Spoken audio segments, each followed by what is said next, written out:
I'm gonna say HU. You know? You get it. Wait a minute. Did you go to Howard too?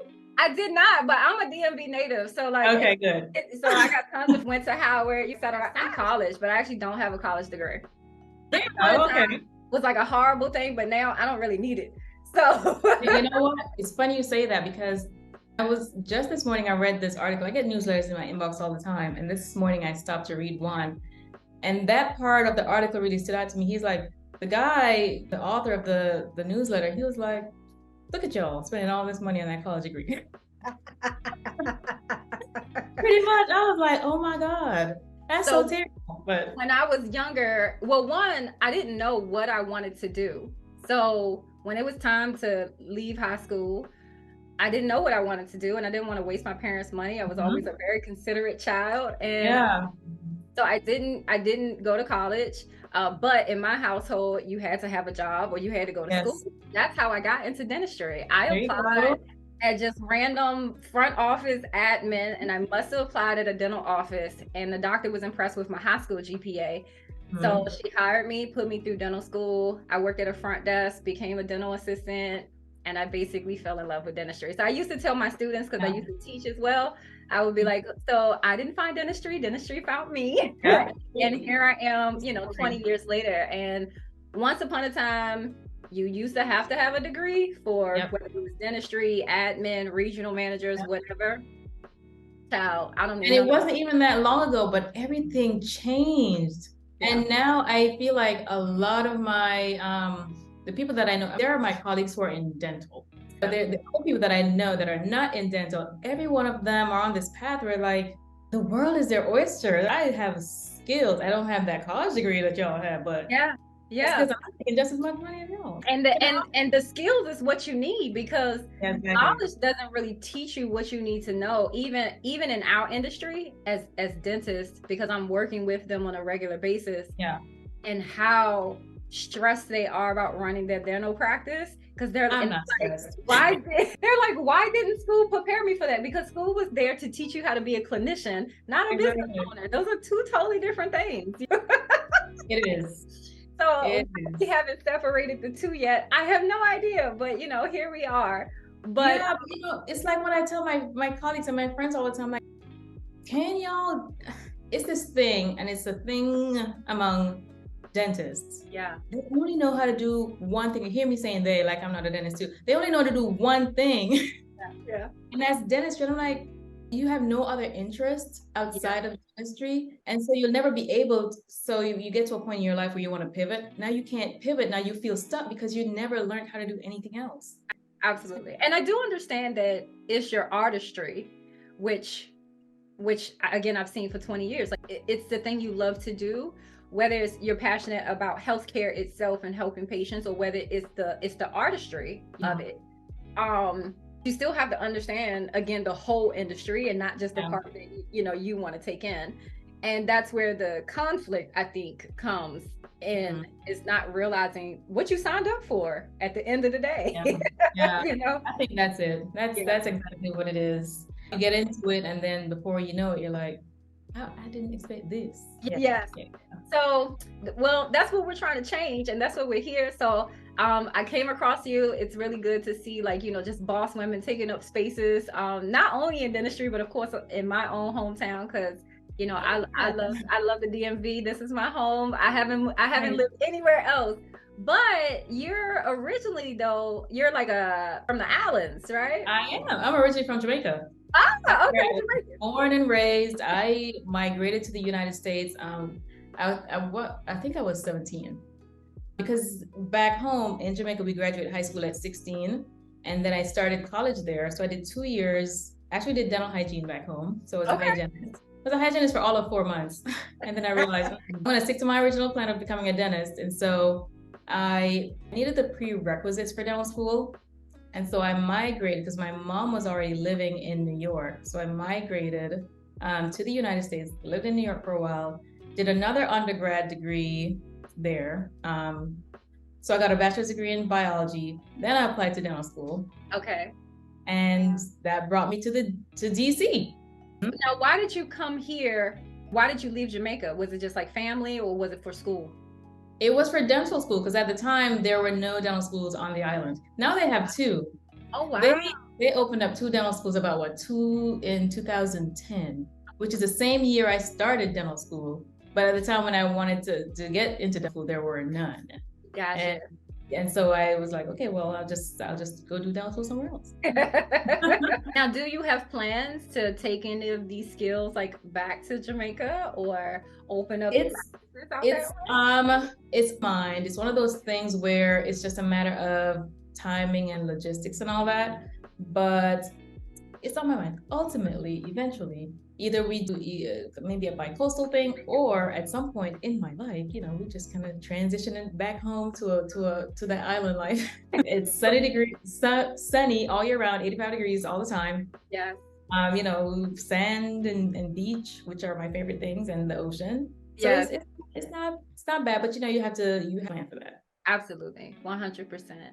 Now, I love your practice. It's super chic. But did you? And I'm gonna ask you a wide variety of questions because we have different types of audiences that's going to be looking at this. You have the students that desire, that want to be a dentist, maybe even want to be an orthodontist, maybe want to have their own practice one day. So this is, I feel like we should give back to the community. So did you renovate your practice, or did you build it from scratch? I did not build it from scratch. So I bought an existing practice. I bought it in 2020 in the middle of the pandemic. Oh, wow. So your practice is new. Oh yeah, it's new. It's new. It's it's 2023 now. So about almost 3 years. It'll be 3 years in September. Okay. So it's pretty new. Even the practice itself, before I bought it, it was only 5 years old. The previous owner, she opened up maybe 2 days a week, and then she just decided that she didn't want to practice anymore. Wow. And so it was perfect timing because I'm like, okay, you don't want to practice, I want to practice. I want a practice. So how about we just, do this transaction and you can be on your way and I'll take over.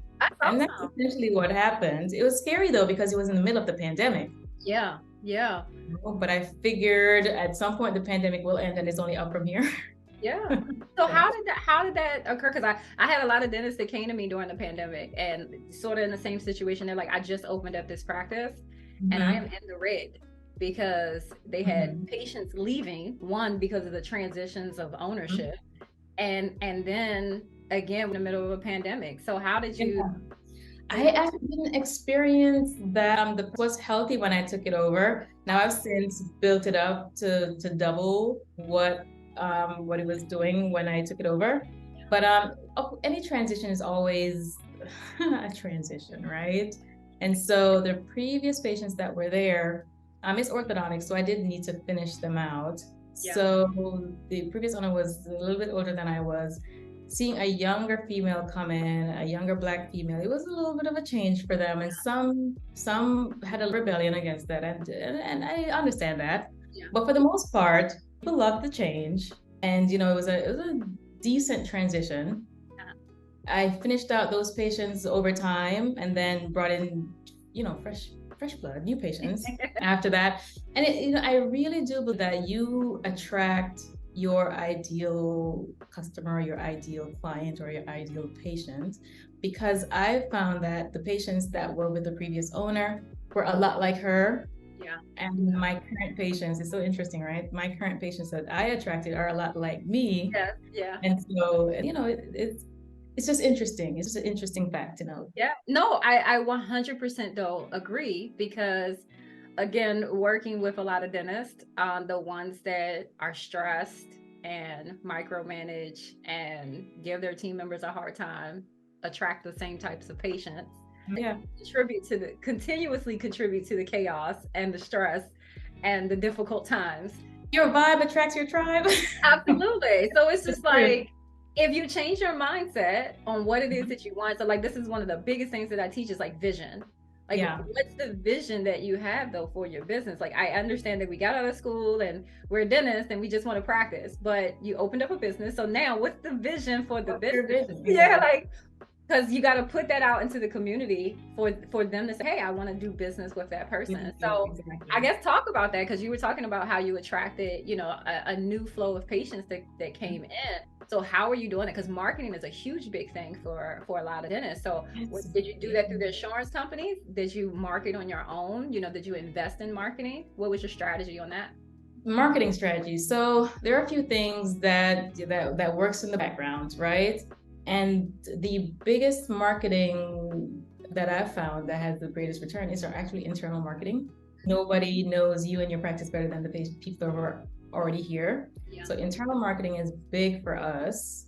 I also did a lot of social media marketing, and it's free. Yes, yes. Social media. And it's interesting because I have, when it comes to social media, I have the practice social media page, and then I have my kind of personal social media page. And I tell patients, follow our practice, Instagram. Yeah. And they do, but then they find my personal that, oh yeah, we like this one better. Yes, because yeah, I guess on my personal, it shows more of my personality, which is the same person they see in the practice. yeah. And so, and come in for consultations or whatever, they say they found me on Instagram and they find me through my personal Instagram. That's what attracted them to come. Because honestly, at the end of the day, yes, people want great quality work. Yes. But they, orthodontics is kind of, it takes time. So Yeah. it's not like they come in one time and they get whatever and then they leave. It's a relationship, it's a journey. And so they want to know that they're choosing someone who they relate to. Yeah. And it's one of the things that we already know you do good work, because if you're an orthodontist, I'm going to trust that you can do great work. But they really choose you based on your personality and how they feel like they can relate to you. Absolutely. So that's been, I already knew that from previous jobs I've had, but it's just interesting to see it up close and personal. Yeah. So it's kind of a big deal for us. We also do, the Google ads, the Facebook ads. That's helpful. The insurance, we accept some insurances. We do get a lot of referrals through, that as well. Let's see, what else do we do that's pretty much it for marketing. Okay. We attend different events here and there. Like we have one event coming up at the end of this month, and we try to kind of do unconventional things. So we're going to the DC bridal shows. We're going to get with the brides, because brides always want to perfect their smile before their big day. Things like that. We have to be out in the community too.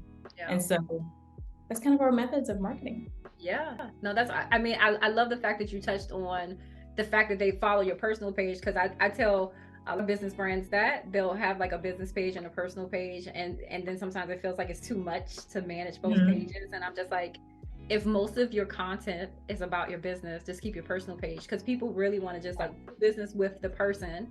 Yeah, exactly. And people they really only do business with people they like, know, and trust. It's very simple. If you just remember those three things, you're going to be in good shape, because they are going to trust you. If you just went to school, for this, and you have a degree, hanging up, okay, this person can get the job done, but am I going to like the service, and the relationship that I'm building with this provider? So that's everything is relationships. Yes. I have such great relationships with all my patients. It's kind of cool. My patients are like, I really find them interesting, because we have these really cool conversations and everybody's doing all these great things. And I really talk to them more about them. I know what's going on in all their lives. and then last 5 minutes of the appointment, okay, let's see what's going on with your teeth. Yeah. Now, one of the reasons why I fell in love with dentistry was because of the patients. Mm-hmm. So in this area, most people work for the government. So my whole entire family worked for the government. All of my friends work for the government. I knew that back in the day, I did not want to go into the government and sit in the office in a cubicle under fluorescent lights.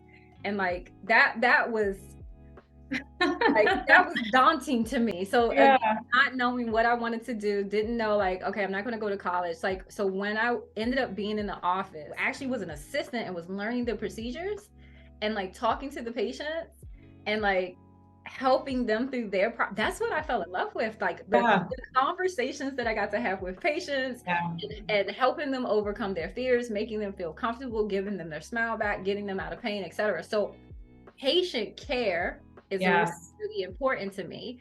Now I already know that there's going to be a lot of general dentists that's going to say, of course she can say this because she's an orthodontist. She doesn't have the stresses that we have, where we have to tell someone that they have cavities and gum disease and root canal, like things they don't want to hear. That's true. So what would you say, I guess, to that community of in relationship, I guess, just to their business and the types of bonds that they're building with their patients? But again, it's relationships, and it's a huge trust factor, because there's a big trust issue among patients and and your provider, especially dentists. People don't trust the dentist. Yeah, yeah. But if you really are somebody who is genuine and genuinely caring, then however you deliver the news, they know that, okay, this is something that I see, it needs to be taken care of. Yes, they might have that trepidation, like, oh, I have to get this root canal done or whatever. Yeah. But they're trusting that, okay, you're telling me the truth, this is what I need to do. You know what I mean? So it really still comes down to relationships. Yeah. Because I know, like, I'm in the dental field, I have colleagues, I know kind of how it goes. I even have personal experience. There are dentists that I know, if when I go to them, they're going to do everything in their power to try to avoid getting, extensive procedures done. Let's watch this cavity and see, let's add some fluoride, whatever, and see. We'll check back in a couple of months. And there are some that I know that are like, okay, I see an incipient lesion, it's a MO. You know what I'm saying? And so I know it's a business. I know at the end of the day, we do need to be productive and make money, but there's a way to do things. I don't know. Yeah, no, I agree. It's one of those conversations where it's like, as a provider, it's like a conversation that needs to be had, because I don't know if you know this or not. I know the statistics though of our industry. And if I look at my industry as a whole, we have like 76 million Americans that have some form of oral disease. And half of the population doesn't have insurance and feels as if it's unattainable, right? Yes. And we know that all of this is linked to whole body health. Absolutely. And then most practices, they say only 1% of practice owners can generate 7 figures, which is over $1 million. But we're in a $400 billion industry. And the insurance companies make double, if not triple, billions of dollars. And the CEOs make double, if not triple, millions of dollars a year. Well, this is where I say the math ain't mathing. The math ain't mathing. What is really going on? The math ain't mathing. We should not be struggling. We should not be struggling. And in the middle of a recession, even for my practice, with all of the chaos that it was and dysfunction that it was, I was still able to scale my practice from 2.1 to 2.4 to 2.6. So we don't have a shortage of patients either. Because every single person that you see, out here walking that has a mouth is a potential. Has a seed. Yeah, there are a lot of mouths. Yeah, so I'm like, so this is an operations issue, right? And if I can contribute to this and help my patients on a national scale, not just in my local, area, community, zip code, my practice scale. Even if I was a practice owner, just the simple fact that the practice owner next door to you is not marketing, I would just open up the audience to just expand, to get as many patients in as possible. As I can. Exactly. I agree. Yeah, I agree. Yeah. And I have a lot of colleagues who, I go different mastermind groups, different whatnot. And the complaints are kind of similar, where they're like, I don't know if dentistry is, going in the right direction. My practice isn't doing well, or, whatever the case is. Yeah. And I always think to myself, I don't know the inner workings of your practice, but if this is the attitude you show up with, then you're going to call more of that. Yeah. To come in. Yourself. Yeah. 100%. I went to a conference, and I didn't mean to slight this dentist. I really didn't, but we had to almost play I don't know, I forget, it was almost like a dating game where you move from chair to chair, so that way you can meet a new face in person and introduce and talk and etc. So of course I introduced myself, and I'm sitting across from a doctor, and she sold her practice, decided that she wanted to become a speaker, which I feel like a lot of people are moving into the realm of speaking, but I'm gonna just go ahead and say this out loud. I'm like, how can you move in the realm of teach anyone anything when you quote unquote failed? at whatever it was that you were doing before. Because, and I'm saying this because was the failure when you said she sold her practice, was it a failure of the practice, or is it just a transition? I'm going to say fail just because of the numbers that I feel like a practice should be making and generating based upon the amount of patients that are coming in. So essentially what she had said was that she only made, as a general dentist, she only made 300,000 for the whole year. I'm sorry, my face kind of did something just now. Like, I'm the same way. So, because even when she said that to me, I was like, wow. Like, I did the entire year? For the entire year. I said, I do that in 1 month. Now, I know some practices can do that, like even in a quarter. Right. But for you to do it for the whole year? Like, okay, so, was she open? I have so many questions. I have questions. So she's managing her team was an issue. Again, she wasn't marketing. Like when I start asking these questions, but what happened was when I said, because again, it just sort of came out. I was like, wow. I was like, I do that in a month. I could tell she was taken back by that. And it was like, oh, it was like it was a shield. Yeah. You know? And so the reason why I'm saying like these are conversations that we have to have, because I feel like owners live in a bubble. You know your practice, especially if you get out of school and you don't go work for anyone else. You only know your world, especially if you never expose yourself to anything else. So if you were to hear that other people can do that in a quarter or other people can do that in a month, then I would think that as a person, you would say, oh, wow, how are you doing that? How do you do that? Right. Let's grow, you know? And so I do think that it's time for dentistry to have these difficult conversations, because all of this, to me, it affects patient care. But I agree. But there are so many different forums that dentists collaborate in. But the thing is honesty. Yes. I said everybody's in these groups. They're talking a lot. They're doing a lot of talking because I'm in the groups too. Yes. There's so much talking, but nobody's honest. Yes. And so if you're not going to be honest, then it doesn't help anybody. Absolutely. You hit it, because that was my conversation this week. I was like, we are lacking honesty, true authenticity in our practice, and transparency too. Yeah. You hit it right on the nail. I have received, one of my frustrations this week, I'm a true empath. I take on other people's pain. It's a problem. Listen, it's good and it's bad. And so I had 5 dentists come to me this week, just done, really ready to quit, frustrated. Yeah. And so I have to hold them accountable, because of course they'll go off on a tangent. My team this, and my patients this, and I'm like, hold up, let's bring it back. Everybody but me, right? Yeah. Like there has to be some accountability that you open up this practice and you really didn't know what you were doing, and you never went to go seek the skill sets that you needed to build this thing up. So let's give our team a chance, you know, first before we write them off. But the honesty is the biggest thing, because I know some very well-known dentists that are out here, probably even going to watch this interview, that have sent an application into me and said, I'm tired of living double lives. All of my friends think that I'm this and I'm that because I got this practice this and I'm traveling this, but I'm tired of being broke. We have to, if we don't, I just feel like if we're not honest, right? Because you're talking to this person and you're giving this person this advice, but behind closed doors, you're not even doing right. Yeah. With anyone. It's disheartening. And I can just tell you something kind of similar. I was in this mastermind group. It was very few of us.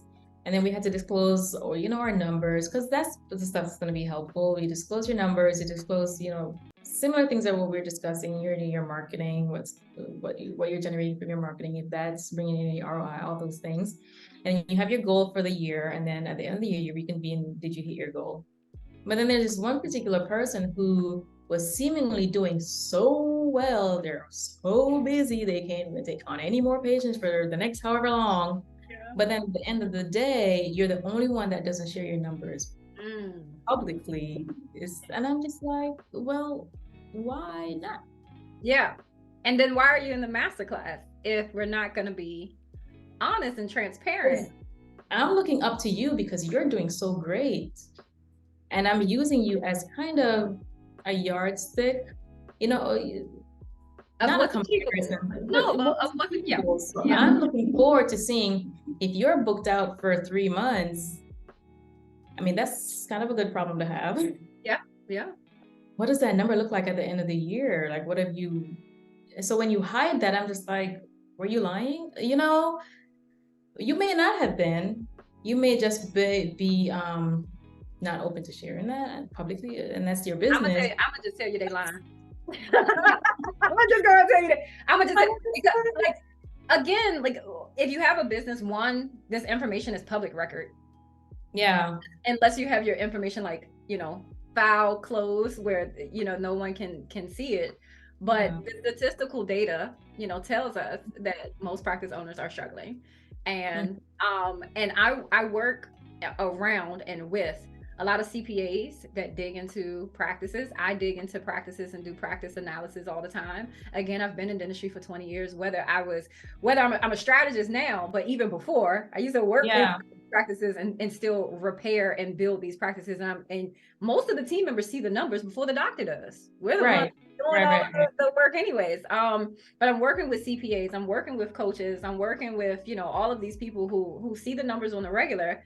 And I feel like I'm still waiting to find like that practice is sort of like me, because I didn't think that I was doing anything like grand or fabulous, because I know there's a potential that the practices can make, you know? Yeah. And so, but I haven't seen a private practice yet that can do my numbers or produce my results. And every time, even when I say it to corporate executives who don't like it because I'm young and I'm Black, of course, and my practice owner is Black, you know, and, you know, I say my numbers, like, I was at one conference and I'll never forget it. I'm never going to let it go. But he was like, I've just never seen a private practice do your numbers. I'm like, well, I have my laptop right here. I can show you the numbers. But they don't want to hear that, you know, right? So that's top DSO executives who are buying up private practices left and right. And I have a friend who literally sells practices that are going for 400,000, 600,000, like real estate. Like, that's a house. Well, I can tell you this. I worked, my first job out of residency was in a private practice, busy private practice. And after that, it was corporate, like a DSO. Yeah. And I can tell you, DSO, they operate on very thin profits. Yeah, they do. They do. I used to work for corporate for 8 years, pedo, as a matter of fact. And the factory, you know, type, just again, care that we have for the patients, and then the team getting burnt out. The one thing, they have systems and structure, which is what I love. But I like to merge the two. I like to merge the systems and the processes of what feels to be, again, a good, well-run organization, and still have that private feel, because that's what corporate doesn't work with patients. They need, like you said, I want to sit down with someone and trust the person. And your mouth is this really intimate space, you know? You're right. I don't want you just hurrying up, getting in there, getting out, like, hold up. and that's, it's so sad, because like I said, I have colleagues, and that's how I hate it, but that's how patients are treated. It's like, it's a procedure. It's a procedure. Whereas, and that's kind of how I built my practice. I adopt the systems that I've learned over the years, but at the same time, made my practice so boutique. And that's really from my experience of what I don't want, what I didn't want. Yeah. That's really how this model came about. It's very boutique. So my first practice that I worked with, private practice, but ran almost like a DSO, because it was so busy. It was, what do you call it? I don't know what to call it, but it was a very busy practice. We saw, when I started with the practice, and this is ortho, so it's high, you know, quickly. But when I started with the practice, we were about 90 patients per day. That's when I started. That's just when I started. But about 6 months in, that number went up to like 200. That is crazy. Now, I've seen that for children, because I used to see 80 to 100 patients a day for pedo. I've never heard of that for ortho. Oh my God. And so it was a very busy practice, very successful practice, but very busy, not necessarily very sustainable Yeah. physically. Yeah. And because of that, then, other things suffered, like that patient relationship. There was really no time for that because it's like get in, get out, get in, get out, get in, get out. You didn't even have time to say, hi, how are you? Nothing like that. It's just like, nothing. And then unfortunately, that kind of leads to not so great work environment, the whole thing. I don't want to talk too much about that. But then when you go into corporate, it's kind of similar. Yeah. Because at the end of the day, it's about their bottom line. Yeah. They don't treat you like a human. No. And so I really, really didn't like that. And so I was like, you know what? Let me just go ahead and do this practice like I said I was going to do 4 years ago. So I was actually going to ask you what is your infrastructure, of your practice? Like how many providers do you have? What's your team members? Like how many ops do you have? Tell us a little bit about your practice. A little bit about it. So it's 100% ortho. I'm right downtown DC. I am a one provider practice right now. I opened in 2020, so it was just under 3 years in. I do have an open bay, and in addition to another side of the practice where I have ops. So I have 4 chairs in my open bay. I have 3 ops. One is currently equipped and built out, and the other 2, they're plumbed but not equipped yet. So there's room for growth. Okay. Yeah, and I have a very slim staff because I have embraced 100% technology. Oh, I like to say I'm already. I am 100% digital, so it makes my workflow so streamlined and so seamless. In orthodontics, I do 3 different types of any tooth alignment. So I do clear aligners, which I use Invisalign for. I use digital braces, so they're custom braces, which is all is digitally made and AI and 3D printed and all that stuff. Then the third option is behind the teeth braces. So pretty much my major job is to be the office mayor. I do my treatment. I'm so serious. People laugh when I say it, but I'm so serious. I do my treatment planning, which is the bulk of my work. The rest of it, my team takes care of, and I just have to work on my relationships with the patients. Yeah, that's awesome. I know that the treatment is going to be great at the end because I already set it up that way from the beginning because it's all digital. Yeah. Oh, and it's going to be efficient. It's going to be predictable. My outcomes are going to be predictable. I can show you what it's going to look like before we even get started. And so once it's in your mouth, I know it's kind of on autopilot. Yeah. I love that. I don't have to see my patients every month like traditional orthodontics. I see my patients every 8 to 12 weeks, which for some in DC is still a lot. Yeah. So I'm able to be flexible because my treatment is on autopilot. And so if you tell me I can't come in 12 weeks, well, that's fine because your wires are still working. If you have like behind the teeth braces, your wires are still working. That's fine. You can come in 14 weeks, 16 weeks, whatever. Because it's still working. It's working without me having to do anything in addition to what I already did from the beginning. That is awesome. So when you embrace technology, it really helps your practice. It's 2023 after all, and you have to think in the now. Now, traditional orthodontics still works, but people are living different lives now. People are busier. They don't have time to come to you every month. They don't have time to keep pulling these kids out of school. So you have to take all those things into consideration. And so when people ask me, what are you doing? I'm a 100% digital. That's it. That's the secret sauce. That is the secret. Look into my spirit, Dr. Patrice. Because I'm a big fan of automation. I'm a huge fan of automation, using technology to get ourselves out of the hustle and bustle of, again, we're in healthcare.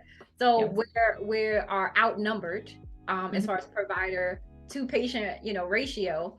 And so if I can use some form of technology to help me, to make me more efficient, help my team be more efficient, more efficiency with patient, care. Someone, I hopped on the live last night, and it was like a lead dental assistant, and he's trying to help his doctor, increase revenue, just like really support the doctor, which I thought was wonderful. But they were having a hard time getting new patients to show up, so he wanted to know like what would be the process. And there's so many different things that you can do, but as I'm walking him through like start to finish, we get to the part where making sure that the patient arrives, and I was like, well, one of the ways I make sure that new patients arrive is they have to fill out the paperwork before they come in. And so he said, so do you recommend mailing the paper? Mailing the paperwork to the patient. I was like, I said, you guys aren't digital? You don't have a way to electronically send these things out? And he was like, no, we're still doing paper. I was like, it's 20. That's one of the problems right there. As soon as you go online, and you make that appointment, when you get that confirmation, the link to fill out your health history form is right there. Just fill it out, and once you hit submit, I get it right back. It doesn't have to be this hard. Like so I say this often to my clients. I was like, some of the pain that you're having, you brought on yourself.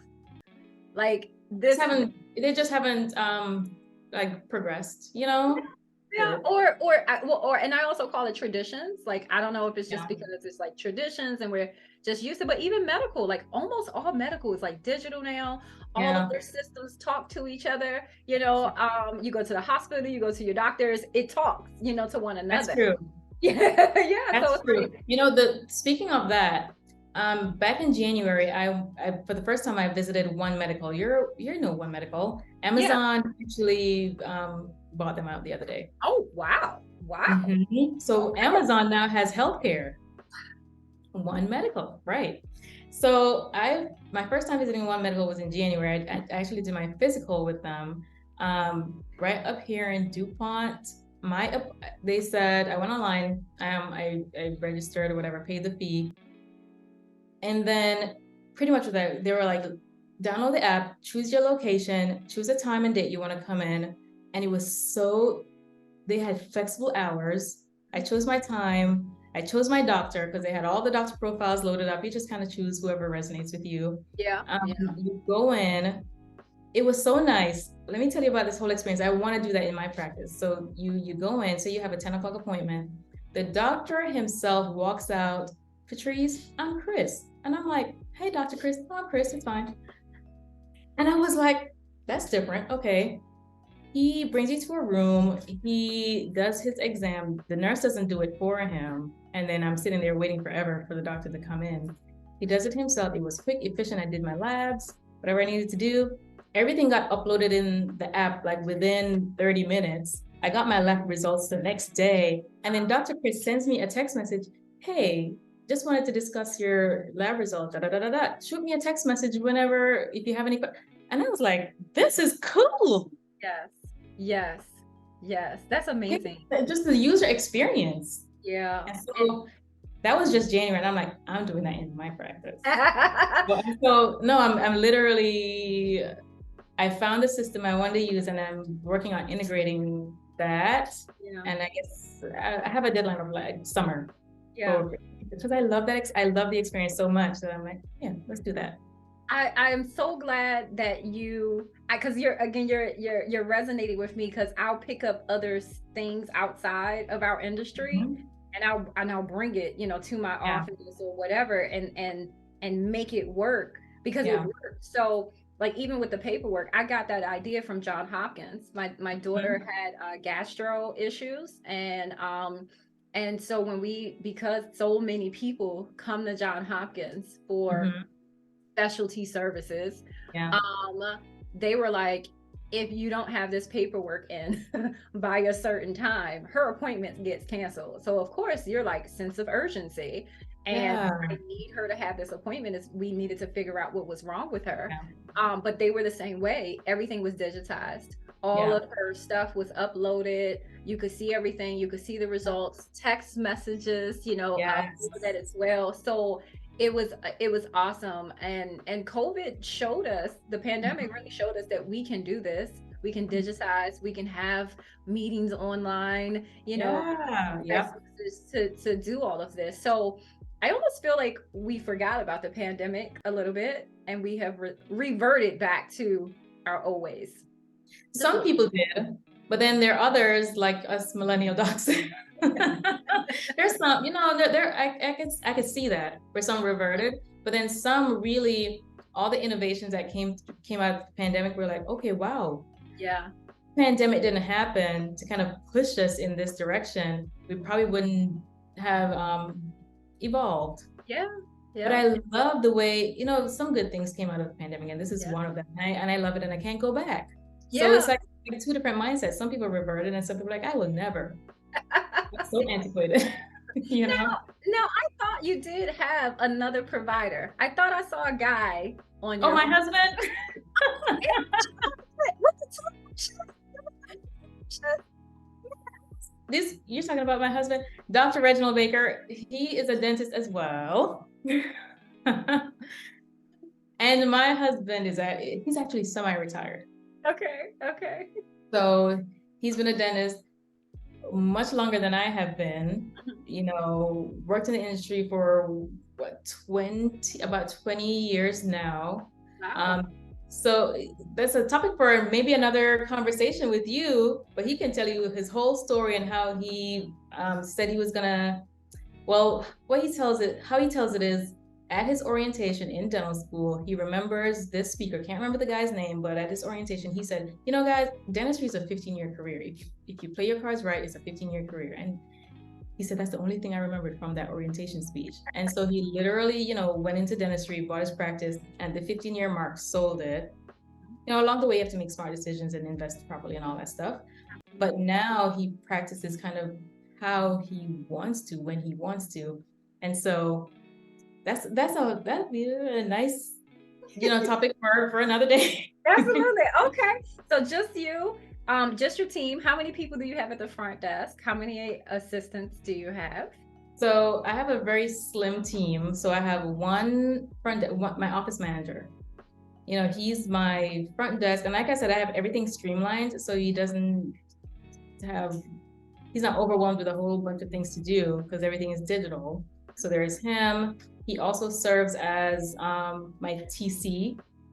Mm-hmm. And then I have myself. Treatment coordinator for those that may Yes, not. I'm sorry. That's okay. No, it's all right.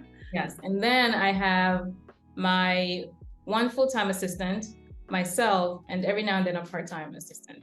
Okay. Everything's digital. Yeah, that's awesome. I love it. I really do. I love that. So if you're comfortable, are you comfortable with sharing what your annual collections are? And I want to put this out here that collections and production are different.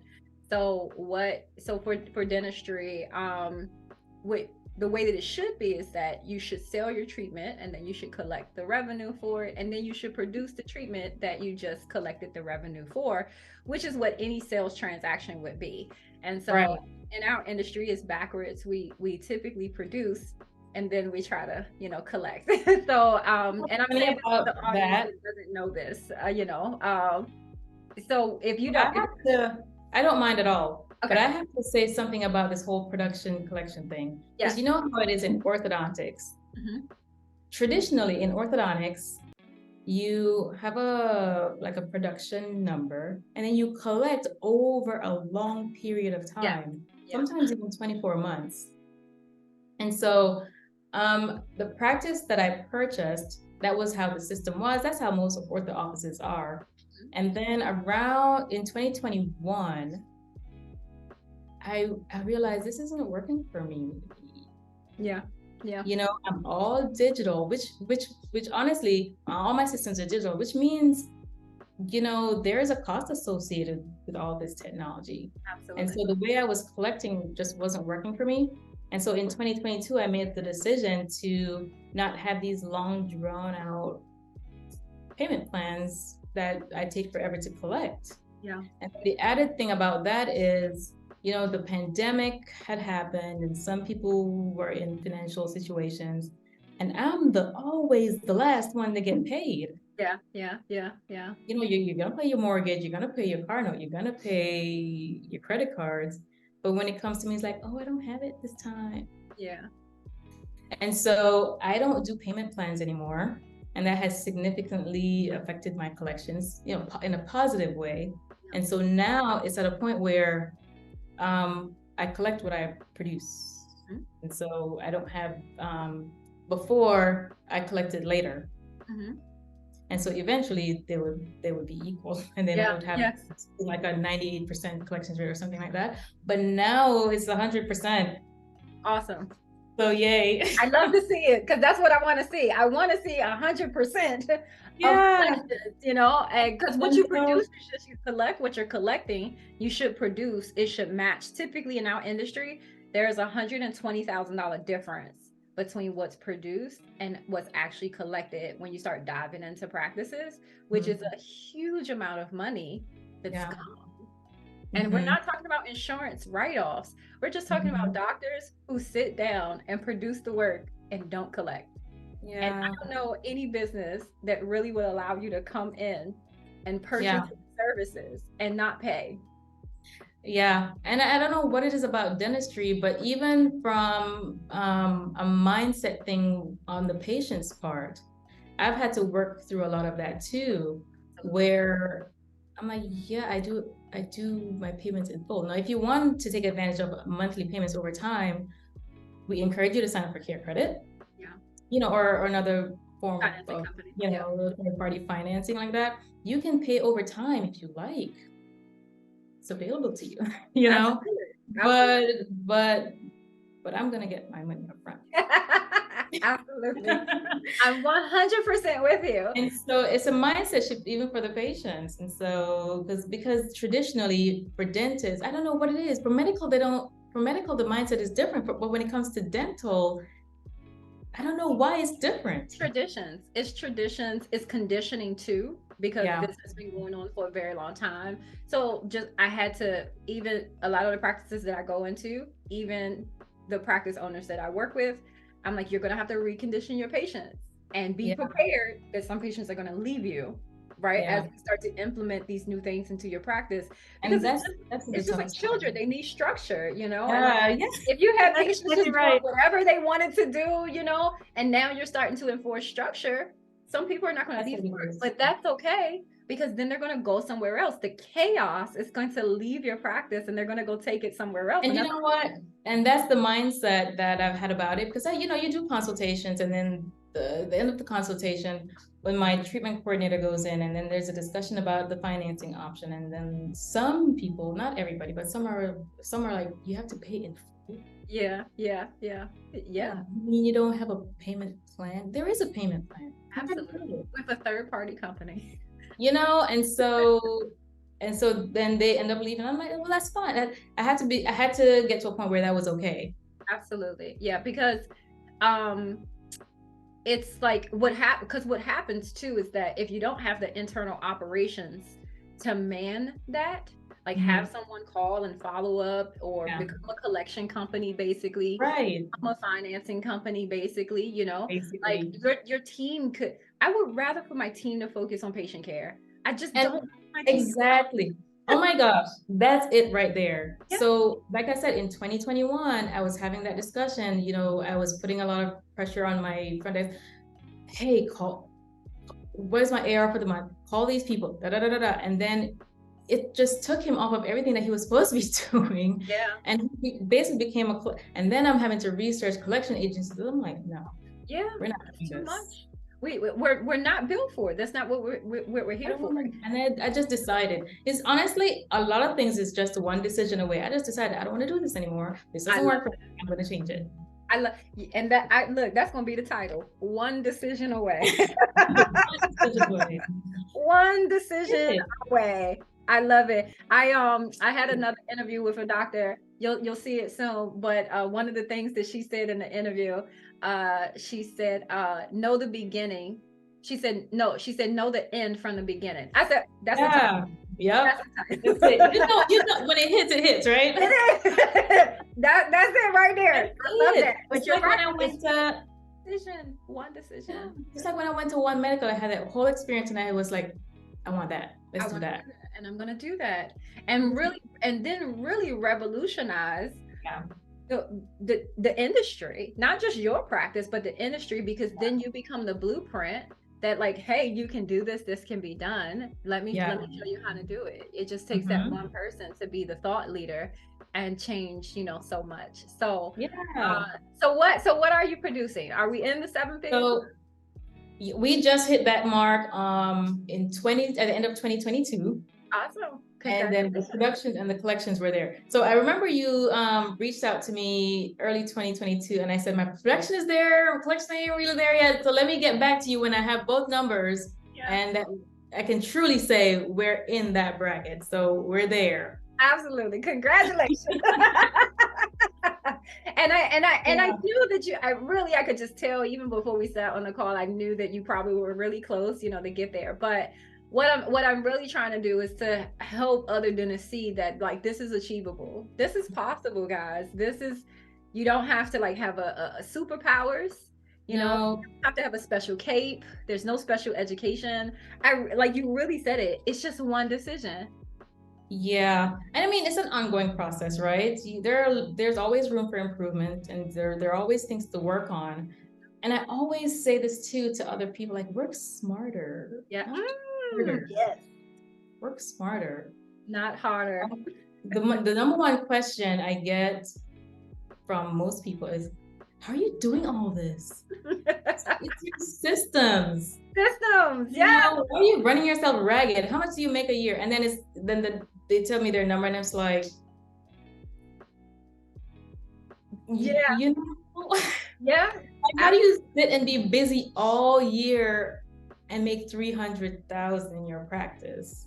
That it's absurd. I'm so busy. I'm so busy. I'm so busy. I mean, I know practices that can do $1 million in chaos, like utter chaos. Again, we're in healthcare. We don't have a shortage of patients. We don't have a shortage of revenue. So it's actually easy, you know, I feel like it's easy to even just be able to hit $1 million in chaos. I know practices that can do that. So just imagine if you were to streamline everything, just like if we're talking about scalability, the vision of where we see our brand going, you know.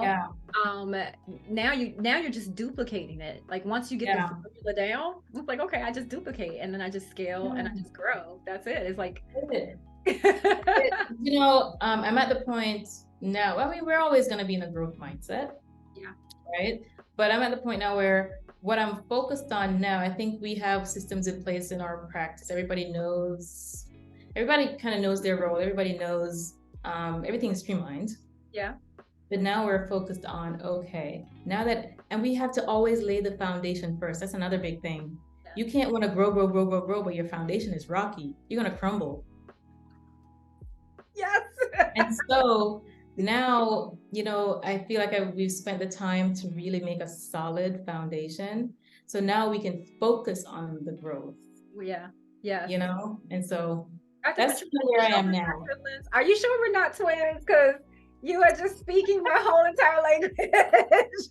I know so many people who are like, I want to grow. I'm like, but you don't even have the proper systems in place. When the growth comes, what are you going to do about this? Yes. You know, or you grow too fast and you don't have the capital to support the growth.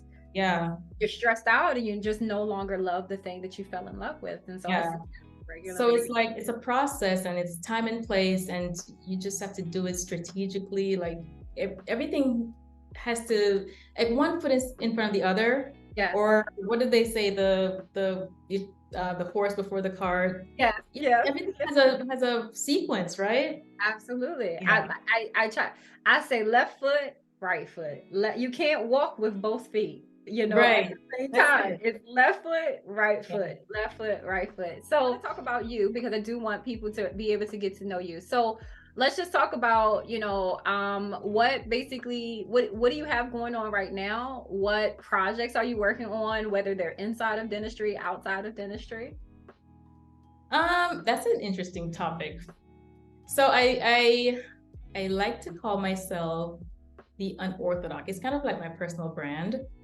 And really what that means is it's a play on words of being unorthodox or being different, and I guess non-traditional, because most dentists, they go into dentistry and they're that one thing, they're a dentist and that's it. And so I'm like, but you don't have to be that. Just that doesn't have to be your entire identity. Mm-hmm. And so I am multi-passionate. I love orthodontics, but it's not the only thing that I love.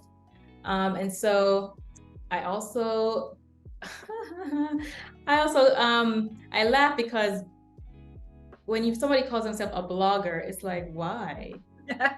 I'm like, yeah, I love to do it. It's what writing is another passion of mine. That's how I can fully express myself. And so I do have a blog that I contribute to weekly. Within the blog, I do have a community where I talk just like this to people who are in the community and kind of answer all the questions that I get asked all the time. And I kind of just give them my experience of how I do things, and any help or advice I can offer. And I do also have a candle company that I actually started when I was in dental school because I love scented candles. And I when I was in dental school, I was a broke dental student, and one day I had the bright idea. I had the bright idea. How can I make these, because they're not cheap. And so I experimented, made candles. Then my family started asking for them, and friends started asking for them. Then I turned it into a business. And so that's fun, and it breaks up the monotony of dentistry. Yeah. Yeah. But then outside of that, I do spend a lot of time with my husband and my 2-year-old son. And for the last 2 years, that's kind of been my other priority, obviously. And so I practice 3 to 4 days per week, and the rest of my time is focused on those other things, especially my family. Yeah, because you're like your mom, wife, content creator. Yeah, all that. Yeah, multiple business owner. Yeah. And I would assume that you just probably have to have a good support system as well to be able to do all of these things. Absolutely, 100%. Like I mentioned my husband earlier. My biggest support system, him, and I can't even express it enough how much he's helped me. Like I mentioned, I can't do this by myself. All these bright ideas, there has to be somewhere where it pings off of, right? Yeah. And so he gets the brunt of it all. Yeah. And because he's had way more experience than I have, he can let me know if it's a good idea or not. Sometimes I don't always have great ideas. Sometimes like you're tripping. But you need someone to tell you that sometimes, exactly. That like, okay, let's reel it in, let's reel it in. Exactly. I think when you're creative, that happens. All the time. I run everything by him.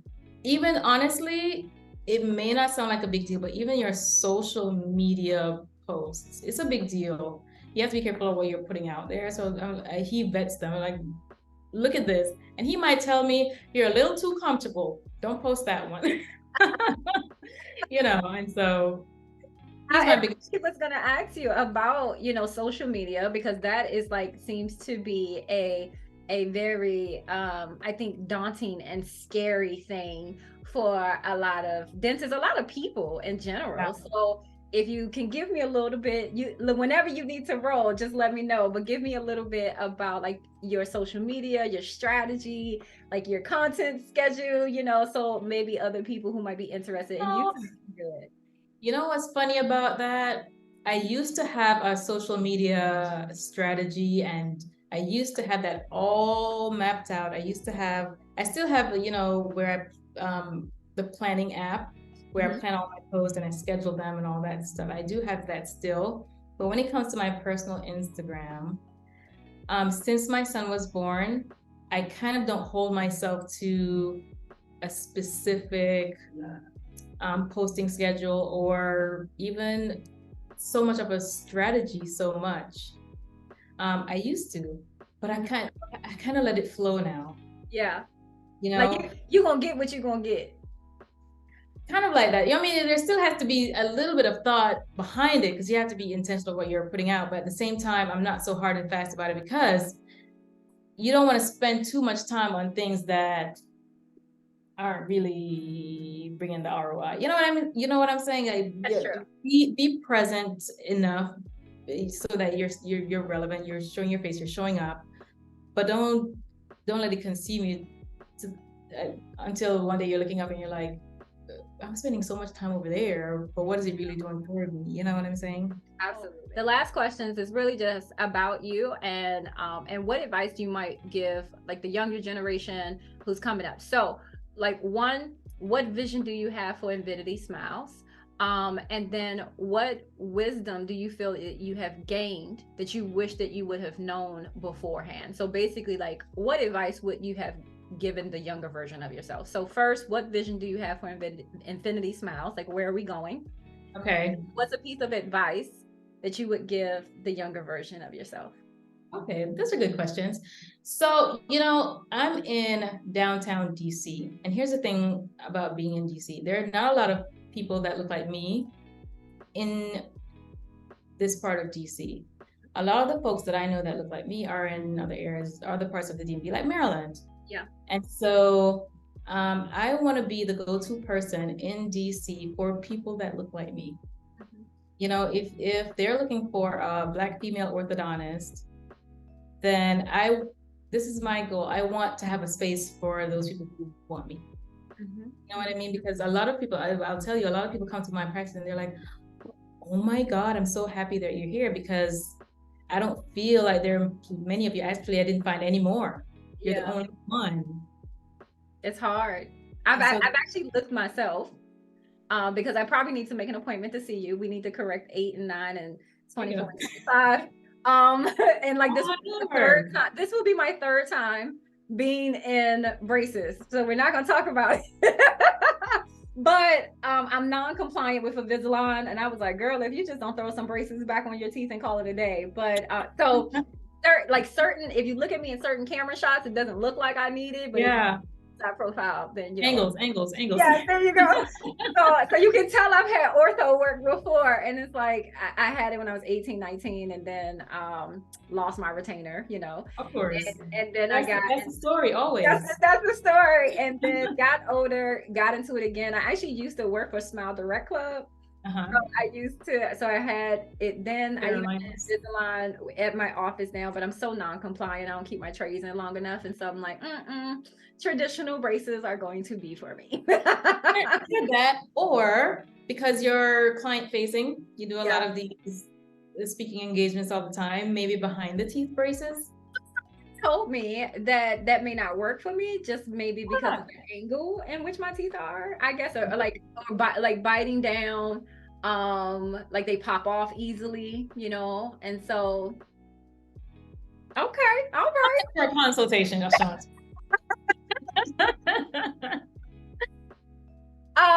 So I would come in because anyways, I love your office anyways, and so I was like, I'm gonna come in, but I've done a search, Black dentist, especially ortho, Black ortho, like DMV. Yeah, it's not a lot. I know a few in Maryland, but in DC, I know myself. And there's one other lady, Dr. Kirkland Briscoe. She's on Rhode Island Avenue, off Rhode Island in Northeast. Okay. It's funny when you Google Black female ortho, she doesn't pop up, but I know she's there. And she's been there for years and years and years. Yeah. And so I want to fill that gap, and that's kind of my vision. I want to be the go-to office, the cool, hip, millennial office, because most of my patients are young professionals. Yeah. Like us. Yeah. And I want them to come to a place where they're gonna get great work. They don't have to feel like, oh my God, braces, I'm gonna be in there forever. No, you're gonna get done in a very efficient way. And your treatment's gonna be predictable. You're gonna know what you're gonna look like before you even get started. And I just want to be the go-to place for orthodontics in DMV that's gonna do orthodontics a little bit differently. So more Infinity Smiles popping up. Exactly. And that and that's my slogan, Smile for Infinity. It has a double meaning. Smile for infinity, like when you come and smile, you always smile when you come, and also smile for infinity. You will be smiling, your smile will last in infinity. Yeah. I love the brand. This is like this whole, if you pull nothing else from this interview, branding is so, so important because that is the foundation of your practice. So what advice would you give the younger version of yourself? So when I was coming out of school, I had a lot of doubt about whether I was good enough, or a lot of just anxiety about my place. Like, am I going to be good enough? And over time I realized you're more than good enough. You're actually overqualified, and that's just a comparison thing. When I've worked in different spaces and worked with other people, I'm like, wait a minute, I was over here doubting myself. And so that would be my number one advice. And that's the advice I give to people who come by and shadow. It's like, you know a lot more than you think you know. Yeah. And also that's number one. And number two, so you kind of like give yourself grace and just go do the thing, because the person next to you who knows way less and is mediocre is going ahead and doing the thing. They're doing it anyway. And you standing back there looking like, I don't know. And then the second thing is like, be different. So it goes back to my personal brand, unorthodox. And I like to say, when they zig, you zag. Yeah. Don't do what everybody else is doing. Do something different. Do something different. I love it. Oh my gosh, this is wonderful, Dr. Patrice. This was amazing. Yeah. Thank you so much for your time. I appreciate you. You are going to see me in the office though, because I'm going to make my appointment. And we're just going to stop playing around. Because that's the thing. I was like, I don't want to be embraced. I know I'm not compliant. I know what type of patient I am. Yeah. But I just was like, I don't want to be in braces again either. That's not what listen, I get it. You know why I get it? Because this is what I hear 20 times a day. I know I need to do this. I don't want to be in braces again, but I'm not compliant. I'm like, okay, let's go with behind the teeth braces. It's still braces, but you don't have to worry about anybody looking at you like you're 13. Yeah.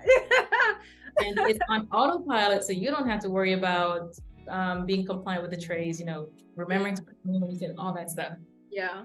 And I have a say it again. I was going to say, the only thing you have to get through is the discomfort for the first 2 weeks to a month, and once you get past that phase, you're in the clear. At this point, this is my third go around, so it's like I know what's in store when it comes to that.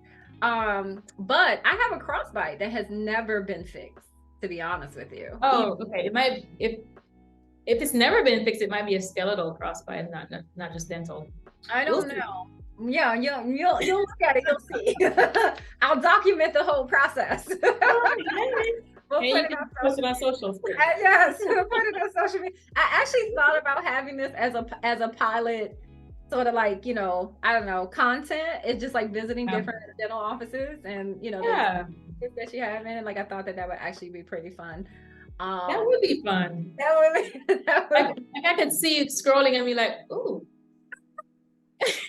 Because you'll be surprised, because again, I feel like a lot of practice owners live in a bubble, so it's like it's just exposure. So like, if I call your office versus me calling, let's say, Dr. Patrice's office, I'm pretty sure that the tone of the person is going to be different. The experience the person is giving over the phone is going to be a bit different. And so these are the types of things that I feel like will help change our industry for the better. Not to put it down, but just improve our industry, because I feel like dentistry is lagging behind. Medical is advancing. And I don't know. Are we lagging behind? Are we? I don't know. You deal with a lot of offices, so you know better. From a tech, when we're talking about tech, which does improve patient care. Yes. Yeah. Okay. And if I'm looking at it as a whole, when we start talking about the amount of patients that have health problems and, oral disease, I do, because at some point you will want those numbers to start declining. Yes. And how many people are still talking about they don't floss? How many people are still talking about they don't brush? How many people have gum disease? You're talking about 75% of people that have some form of gum disease. We don't think that that's a huge, staggering, alarming, number that we want to hopefully bring down at some point. And I think that what we have against us, I actually made a video about this. You're no longer actually marketing against other practice owners. You're really marketing against these large corporations, Coca-Cola, fast food restaurants, Pepsi, etc., that push out all of this sugar, to the community, and they're teaching your patients. You're not teaching your patients. They're learning from whatever they're watching, and now you have TikTok, Instagram. They're learning, from that. I saw content one day of a girl who had like contain. How everybody does the organization thing, so. She had like a jar of M&Ms and a jar of, cookies and a jar of this. And like, you just regularly keep it in the house. And, they had cute little scoopers and labels. And of course, from a dental point of view, I'm like, we don't want sugar readily accessible in the house like this. That's true. That's what you're fighting against. That's true. Yeah. And all that misinformation online from these influencers, and these influencers have a lot of influence. Absolutely. Like the YouTube, the eating ones where they're eating. Like all the gummy stuff, all the sticky stuff, so there's that, but there are also these influencers who do dental stuff. That too. Oh yes. Like, so again, the power of social media, we could be here all day, but the power of social media, they're now educating your patients. So if you're tired of basement dentistry, do something about it. Speak up. Use your platform, market properly, educate. So I think that's what I mean. And again, it's an uphill battle. Medical insurance is totally different from dental insurance. Our patients don't have the luxury of having their work being taken care of when it comes to dentistry. Dental insurance is a benefit, and it's different from medical. And that's another educational whole educational thing for patients too, to realize that educate them on what dental insurance really is. Yeah, whatever. If you ask me, it's a coupon. You get $1,500 off. Now, how you gonna pay for the rest? We take credit card, we take cash, or you can finance. That's it. It's a coupon. I like that. You know what? I'm gonna use that in my office. It's a coupon. It's a coupon too. $1,500 off, $2,000 off, $3,000 off if you're lucky. But really, $1,000, $1,500, $2,000 coupon. That's it. It's a coupon. That's it. And if you really did the math on whatever your premium is that you're paying each month is coming out of your paycheck, and if you were to total that up for the year, you really could have opted out of the insurance, just got yourself care credit, which is what I do, and swipe, and then pay monthly and be done with it. Exactly. And yes, exactly. The whole conversation. No, really, it's a whole conversation for a whole other day, but 100%. Absolutely. But I'm going to let you go, Dr. Patrice. Thank you so much for the interview, for the time. Like you're saying, if some of these dentists would get out of their bubble, because what they do is they go to their practice every day, and they're in their practice, and they never see what's happening. So when whatever hits, it hits them by surprise. And like, oh my God, it's like, where were you for the last 3 years when they've been? Millionaires are born, through a recession. In a recession. And literally the last recession, that was why we were able to capitalize and grow so much. A lot of practices closed, and me and my doc. So my doc, he from B-More. He a B-More dude who just so happened to go to school. I'm a DC native. Like, my life was not always easy. I come from humble beginnings. Doc grew up in B-More. And we got that hustle. Yeah, we got that hustle mentality. This dentistry is just our hustle. That's it. Like, if we were doughboys, we would have been successful. But we're in medical, so this exactly. we're doing this the legit way and still can't. Exactly. So we were able to grow and scale because we don't feel like failure is not an option, for us. So we be out here hustling, like we do not fail. So. Same thing in my area where I get people coming in consult. I said, oh, my orthodontist closed and went out of business, so I'm trying to find another one. And I'm like, who are these people that just leave their patients high and dry? Like, there's a, okay, fine, you're going out of business, but there's a transition. You don't just peace out and no communication. That's what they did. So that's why the hospitals had an influx of patients. That's why, like, people were driving an hour just to come to our practice because everybody had shut down. And because I know, so right now we're actually in a hiring crisis. Your practice is probably not feeling this because, you know, you are automated, you have a small staff, but most people cannot find staff. Yeah. And I know this, and it's not changing. The ADA has been talking about this for 2 years. So I'm building a virtual staff right now. A lot of my admin positions, because I have over 8,600 active patients. I have a very large practice. So if I know I'm in a hiring crisis and it's not going to change anytime soon, but I need to be sustainable, I gotta pivot. Oh, pivot. I gotta pivot. So I'm building a virtual team and I'm automating, like everything is automated. So that's why I'm able to work from home. I don't go into my practice anymore. I run everything from the computer. Exactly. You know what? I met someone the other day who was an office manager, and she was the office manager for 5 practices. Yeah, wow. I was like, tell me how you do that. She's like, well, what happened is the pandemic happened, and then these doctors realized, I don't need, for what you need to do, you don't need to be here all the time. Mm-hmm. And honestly, she works from home, 5 offices. She's the office manager. She goes into their system, does what she needs to do. Yeah. Whatever she needs to do, she does it virtually. Mm-hmm.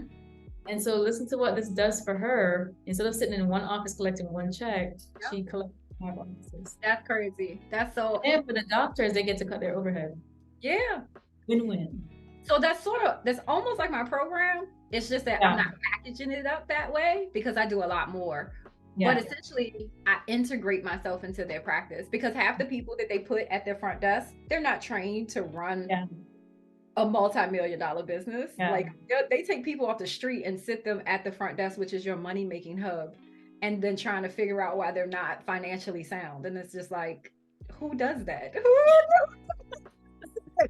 So I basically integrate myself into their practice, and I become like, I'm VP of operations.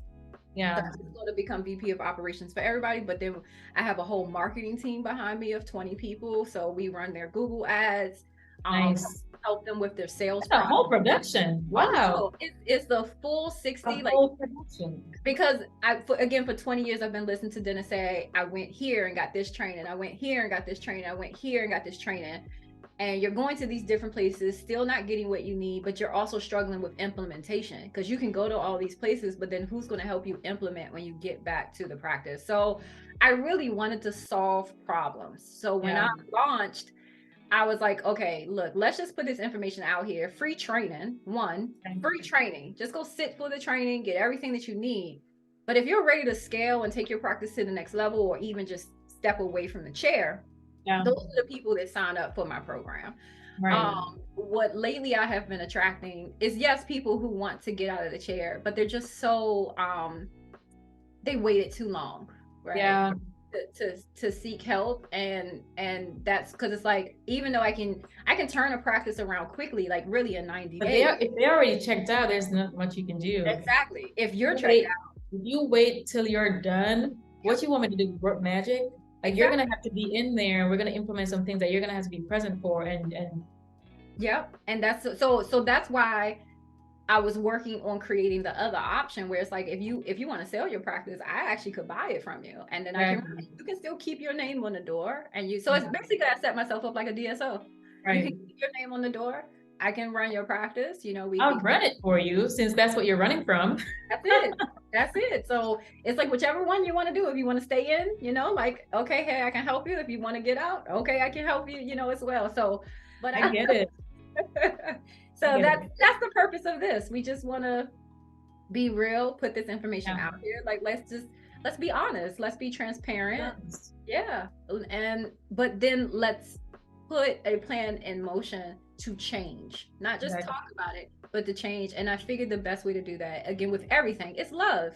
So let me show you guys like some doctors that are already doing this, and they can be a mom, and they can be a wife, and they can have kids, and they can have businesses and stuff outside of dentistry, and they can show you that, like, hey, you can do this, and you don't have to have superpowers. Yep. It can show you a different way to do it. Just sometimes a shift in mindset just turns that light bulb on. Like, absolutely. Absolutely. So I appreciate the time. I'm gonna let you go, and I am gonna make my appointment. There you go. Yay! Can't wait to see you. Well, thank you so much. This was fun. No, thank you. This was fun, and I'll.